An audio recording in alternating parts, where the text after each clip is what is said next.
आंचल और रोहन एक दूसरे से प्यार करते थे। तब आंचल कॉलेज के लास्ट ईयर में थी। आज दोनों की सगाई थी। इसी बीच रोहन की बहन दीप्ति को पता चला कि जिस कॉलेज में उसने एडमिशन लिया है, आंचल भी उसी कॉलेज में पढ़ती है। ये सुनकर दीप्ति थोड़ा चिढ़ गई। ओह अच्छा, तुमने भी मेरे कॉलेज में एडमिशन लिया है? अच्छा किया। वैसे तो मेरा अब लास्ट ईयर है, पर जितने समय तक मैं साथ हूँ उतने समय तक अच्छा है। हम दोनों ननद भाभी एक ही कॉलेज में पढ़ेंगे। वैसे दीप्ति आंचल पढ़ने में बहुत होशियार है, इसे पूरा कॉलेज जानता है। ये मुझे तुम्हारी सारी खबर देती रहेगी कि तुम पढ़ाई में कितना ध्यान दे रही हो। मतलब आप मुझ पर निगरानी रखने वाले हो? वैसे आप अभी मेरे भाभी बने नहीं हो, अभी सिर्फ सगाई हुई है। दीप्ति जिस तरह से आंचल से बात करती है वो तरीका ठीक नहीं था। फिर भी सगाई का मौका था, इसलिए आंचल चुप रहती है। सगाई के कुछ दिनों बाद आंचल और दीप्ति फिर से कॉलेज जाना शुरू करती हैं। कॉलेज में आंचल दीप्ति से बात करने की कोशिश करती थी, पर दीप्ति उससे बात करना पसंद नहीं करती थी। दीप्ति, तुझे तेरी आंचल भाभी बुला रही हैं। देख पूजा, आंचल मेरी अभी भाभी बनी नहीं है, और वैसे भी ये कॉलेज है, कॉलेज में यहाँ रिश्ते नहीं चलते। वो भी मेरी तरह एक साधारण स्टूडेंट ही है। बस ये अलग बात है कि वो मेरी सीनियर है। बाकी तू रुक, मैं अभी पूछ कर आती हूँ क्या बात है। दीप्ति आंचल के पास जाती है। क्या बात है आंचल भाभी, बोलो क्यों बुला रही थी मुझे? वो मुझे रोहन से मिलना है, तो मैं तुम्हारे घर ही जा रही थी। सोचा हम दोनों साथ चलेंगे, एक दूसरे से बात भी हो जाएगी और मुझे अकेले भी नहीं जाना पड़ेगा। तुम क्या 2 साल की बच्ची हो जो मेरे साथ जाओगी? मुझे अभी कॉलेज में काम है, मैं बाद में आऊंगी। और हाँ, ऐसे बार बार मुझे बुलाया मत करो। तुम चली जाओ, मैं बाद में आऊंगी। आंचल समझ चुकी थी कि दीप्ति को उसका बार बार बात करना पसंद नहीं, इसलिए अब कॉलेज में आंचल ने उससे बात करना कम कर दिया। आंचल ने अपनी पढ़ाई पर ध्यान दिया और कुछ समय बाद एग्जाम थे, इसलिए वो भी कॉलेज की पढ़ाई में बिजी हो गई। आंचल, दीप्ति ना बहुत नासमझ है। वो कॉलेज में अभी नई है, उसे सही गलत की पहचान नहीं है। मैं चाहता हूँ कि तुम उसका ख्याल रखो, वो कहीं किसी बुरी संगत में न पड़ जाए। मुझे इसी बात का डर रहता है। वैसे तो मैं अच्छे से जानता हूँ कि तुम कॉलेज में उसका ख्याल रखती होगी, पर फिर भी मेरे मन में था, इसीलिए मुझे तुमसे कहना ठीक लगा। टेंशन मत लो रोहन, दीप्ति मेरी भी बहन है, मैं उसका हमेशा ख्याल रखूंगी। आंचल ने रोहन को वादा तो कर लिया, पर वो जानती थी कि दीप्ति कॉलेज में उससे अच्छा व्यवहार नहीं करती, पर फिर भी वो अपनेपन के नाते दीप्ति की केयर करने लगी। एक दिन आंचल ने देखा कि दीप्ति कॉलेज की छुट्टी के बाद घर जाने की जगह कुछ लड़कों और लड़कियों के साथ बाइक पर बैठकर कहीं घूमने निकल गई है। आंचल जानती थी उनमें से जिस लड़के की बाइक पर दीप्ति बैठी है वो लड़का कॉलेज का गुंडा बदमाश है। दीप्ति, विक्की अच्छा लड़का नहीं है, प्लीज तुम उसके साथ घूमा मत करो। मैं उसे अच्छे से जानती हूँ। पिछले 3 सालों से वो लगातार फाइनल ईयर में फेल हो रहा है, जानबूझकर, क्योंकि वो लड़कियों के साथ बहुत आवारागर्दी करता है। इसी वजह से वो कॉलेज से निकलना ही नहीं चाहता। वो अमीर घर का बिगड़ा हुआ लड़का है, तुम उसके झांसे में मत आओ। देखो आंचल भाभी, आप कॉलेज में अपना हुक्म चलाना बंद करो। मैं अच्छे से जानती हूँ कि आपको रोहन भैया ने ये सब करने के लिए कहा है, पर एक बात मैं आपको क्लियर कर रही हूँ, मैं विक्की से प्यार करती हूँ। मैं और विक्की एक साथ बहुत खुश है, इसलिए बेहतर होगा आप मेरे से दूर रहो, वरना मुझसे बुरा कोई नहीं होगा। दीप्ति विक्की की बाइक पर बैठकर चली जाती है, पर विक्की उसे आंचल के लिए भड़का देता है, क्योंकि विक्की खुद आंचल के पीछे पड़ा हुआ था। पर आंचल ने उसे पहले ही एक बार थप्पड़ मारकर सबक सिखा दिया था। विक्की आंचल से अपने थप्पड़ का बदला लेना चाहता था, इसलिए वो दीप्ति के मन में आंचल के लिए जलन भर देता है। देखो दीप्ति, तुम्हें कोई ना कोई रास्ता तो निकालना ही पड़ेगा अपनी होने वाली भाभी आंचल को सीधा करने का। एक काम करो, जैसा मैं कहता हूँ वैसा करो, तुम्हारे रास्ते का कांटा अपने आप हट जाएगा। उसी शाम आंचल जब रोहन से मिलने घर आती है, तब दीप्ति और आंचल की सास वहीं मौजूद थे। दीप्ति ने आंचल के कुछ झूठे वीडियो और फोटोग्राफ्स एडिट करके रोहन को दिखा दिए और रोहन को आंचल के खिलाफ भड़काने लगी। आंचल, मुझे तुमसे ये उम्मीद ही नहीं थी, तुम मुझे धोखा दे रही थी। तुम्हारे तो और भी बहुत से लड़कों के साथ नाजायज संबंध है और तुम मेरे से शादी करने वाली हो। मैं तुमसे सारे रिश्ते तोड़ रहा हूँ। आज के बाद मुझे कांटेक्ट करने की कोशिश मत करना। माँ, मैं ये सगाई भी तोड़ रहा हूँ। पर एक बार आपस में बात तो कर लेते बेटा। माँ अब क्या ही बात करने के लिए रह गई है, मैंने भैया को वीडियो और फोटोग्राफ्स दिखा दिए, सब कुछ उनके सामने है। अच्छा है समय रहते आंचल की सच्चाई हम सबके सामने आ गई, वरना भैया की पूरी लाइफ खराब हो जाती। आंचल रोती हुई वहाँ से चली जाती है। तभी बीच रास्ते में रोहन अपनी बाइक रोक देता है और आंचल को बाइक पर बैठने के लिए कहता है। आंचल रोते हुए उसकी बाइक पर बैठ जाती है। रोहन उसे गार्डन में ले जाता है और सारी सच्चाई बताता है। आई एम सॉरी आंचल, मैंने दीप्ति के सामने न जाने तुम्हें क्या कुछ कह दिया, पर सच तो यह है कि मैं नाटक कर रहा था। मैं जानता हूँ आजकल सोशल मीडिया पर किसी का भी चेहरा हटाकर किसी का भी चेहरा लगा सकते हैं, वीडियो ऑडियो बना सकते हैं, बनावटी झूठा नकली कुछ भी दिखा सकते हैं। आजकल तो ये भी नहीं पता चलता कि कौन सी चीज सच है और कौन सी झूठ। मुझे तुम पर अपने आप से भी ज्यादा विश्वास है। पर मैं अपनी बहन दीप्ति को सही रास्ते पर लाना चाहता हूँ। प्लीज तुम मेरी मदद करो, मेरी बहन को सही रास्ते पर ले आओ। मैं तुम्हारी मदद जरूर करूंगी रोहन। मैं दीप्ति को सही राह पर जरूर लाऊंगी। कॉलेज में दीप्ति आंचल से बिल्कुल भी बात नहीं कर रही थी। वो तो बस सारा दिन कॉलेज में विक्की के साथ घूमती रहती थी। तुम क्या कह रही थी दीप्ति? तुम्हारे भैया की इस आंचल के साथ सगाई टूट गई है? हाँ विक्की, इस आंचल को तो ना जाने कितने और लड़कों के साथ कॉलेज में अफेयर था।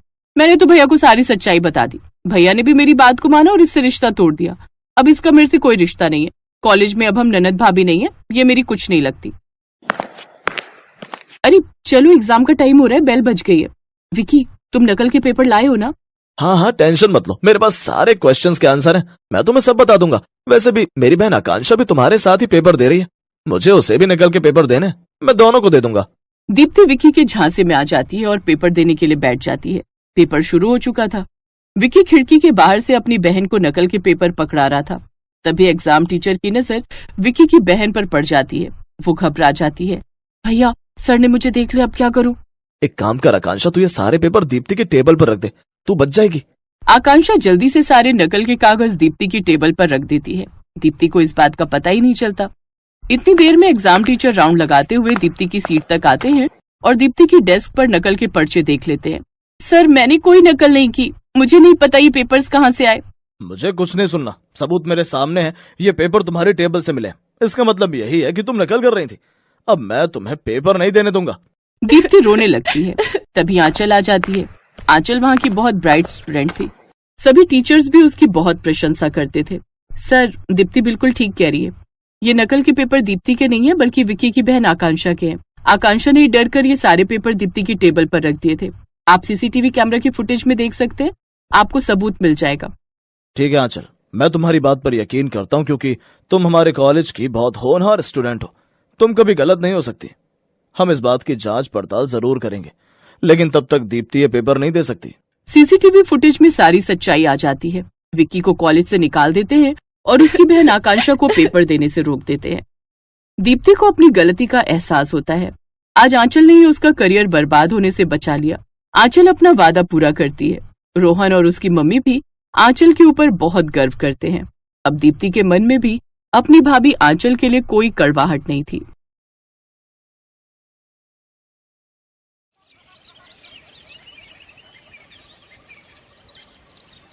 अरे माला, जल्दी करना, देर हो रही है। बस भाभी आ गई, मैं जरा चप्पल पहन लूं। जल्दी आजा, नहीं तो तेरे भैया गुस्सा करेंगे। आ गई भाभी। भाभी, आज साइकिल पर पीछे मैं बैठूंगी। अच्छा दादी, और मैं कहाँ बैठूंगी? आप आगे बैठ जाओ ना, जैसे मैं बैठती हूँ। हट पगली, साइकिल पर आगे छोटे बच्चे बैठते हैं, बड़े नहीं। ये कहानी है माला और सरिता की। माला और किशन भाई बहन थे। कुछ साल पहले एक हादसे में माला के माता पिता की मौत हो गई। तभी से किशन ने माला की सारी जिम्मेदारी उठा ली। माला को माँ और भाभी का प्यार मिले, इसलिए किशन ने सरिता से शादी कर ली। सरिता ने भी माला को अपनी बेटी ही मान लिया। वो माला पर जान छिड़कती थी। उस दिन किशन, माला और सरिता गांव में ही एक शादी में जा रहे थे। फिर शादी में खाना खाते हुए, भाभी, ये दुल्हन ने क्या पहना हुआ है? ये लहंगा है। अब तेरे पास भी तो है वो हरा वाला। नहीं, लेकिन ये तो उसके जैसा बिल्कुल नहीं है। क्योंकि ये दुल्हन का लहंगा है और बहुत महंगा भी आता है। अच्छा, तो कितने का मिलता है ये वाला लहंगा भाभी? अरे तू ऐसे क्यों पूछ रही है? जब मेरी शादी होगी ना, तो आप मुझे ये लेकर दोगी? हाँ हाँ, क्यों नहीं दूंगी। मेरी लाडो दुल्हन बनकर कितनी सुंदर लगेगी। कितनी अच्छी हो भाभी आप। रुको, इसी बात पर मैं आपके लिए एक और रसगुल्ला लेकर आती हूँ। अच्छा, चंट कहीं की। माला और सरिता जिस शादी में गए थे, वो गांव के जमींदार की बेटी की शादी थी। जमींदार के पास पैसों की कमी तो थी नहीं, इसलिए उसने अपनी बेटी के लिए शहर से बहुत ही महंगा ब्राइडल लहंगा सिलवाया था। पर यह बात छोटी माला को कहाँ समझ आती, लेकिन सरिता के दिमाग में ये बात घर कर गई थी।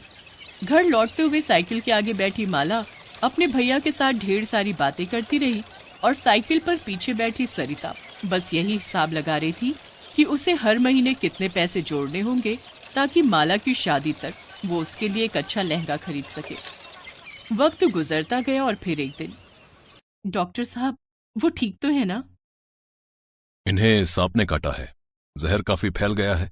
हमें इन्हें बचाने के लिए शहर से कुछ इंजेक्शंस मंगाने पड़ेंगे। आप एक काम करिए, 15,000 रुपए जितना जल्दी हो सके काउंटर पर जमा करा दीजिए। किशन जब खेतों में काम कर रहा था तभी उसे एक जहरीले सांप ने काट लिया था। उसके साथी उसे अस्पताल तो ले आए, लेकिन डॉक्टर ने ऐसी बात कह दी थी जिसके बाद सरिता सोच में पड़ गई। सरिता के पास पैसे थे, मगर वो उसने माला के लहंगे के लिए बचा कर रखे थे। लेकिन इस वक्त किशन का इलाज ज्यादा जरूरी था। सरिता ने सारे पैसे अस्पताल में जमा कर दिए। इस तरह किशन की जान तो बच गई, लेकिन वो पहले से बहुत कमजोर हो गया। फिर डॉक्टर ने सरिता से कहा, देखिए इनकी जान तो बच गई है, लेकिन 3-4 महीने इनसे कोई भारी काम मत करवाना, ये झेल नहीं पाएंगे। इनकी सेवा करो और खूब खिलाई पिलाई भी करनी होगी। जी डॉक्टर साहब। उस दिन से सरिता पर घर चलाने की पूरी जिम्मेदारी आ गई। हालांकि अच्छी बात यह थी कि अब माला जवान हो गई थी, तो माला घर का काम देखती और सरिता बाहर जाकर एक फैक्ट्री में काम करने लगी। तभी एक दिन फैक्ट्री से लौटते हुए माला को रास्ते में एक बहुत बड़ी दर्जी की दुकान दिखी, जिसके बाहर बड़े सुंदर लहंगे टंगे हुए थे। सरिता जानती थी कि वो लहंगे बहुत महंगे होंगे और वो उसे खरीद नहीं पाएगी, लेकिन तभी उसे कुछ सूझा। नमस्ते सेठ जी। नमस्ते नमस्ते, बताओ क्या चाहिए। नहीं सेठ जी, मैं कुछ खरीदने नहीं आई हूँ, मैं तो काम मांगने आई हूँ। अच्छा, वैसे मेरे यहाँ एक मशीन खाली तो है। तुम्हें सिलाई आती है? आती तो नहीं है सेठ जी, पर राम कसम बहुत मेहनत करूंगी, जल्दी से जल्दी सीख लूंगी। चाहे तो मुझे आप पैसे मत देना, बस बढ़िया लहंगा सिलना सिखा देना।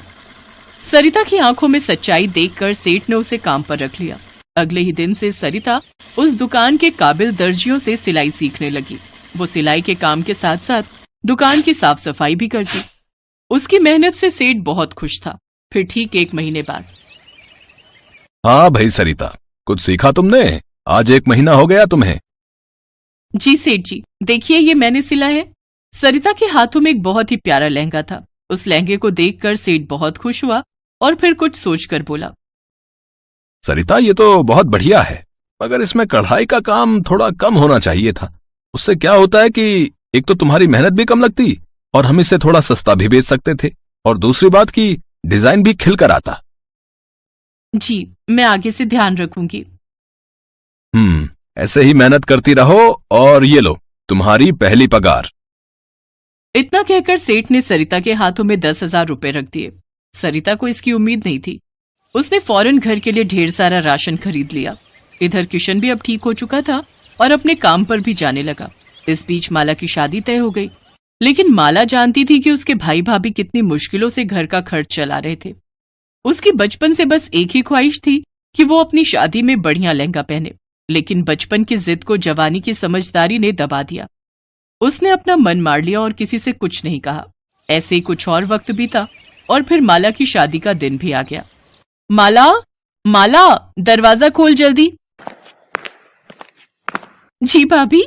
देखो भाभी, ये साड़ी मुझ पर जच रही है ना? सुंदर लग रही हूं ना? अरे पगली, इतनी बड़ी भी नहीं हुई कि अपनी भाभी से कुछ छुपा पाए। सेठ जी अंदर आ जाइए, ये है मेरी गुड़िया। शादी बहुत बहुत मुबारक हो बेटी।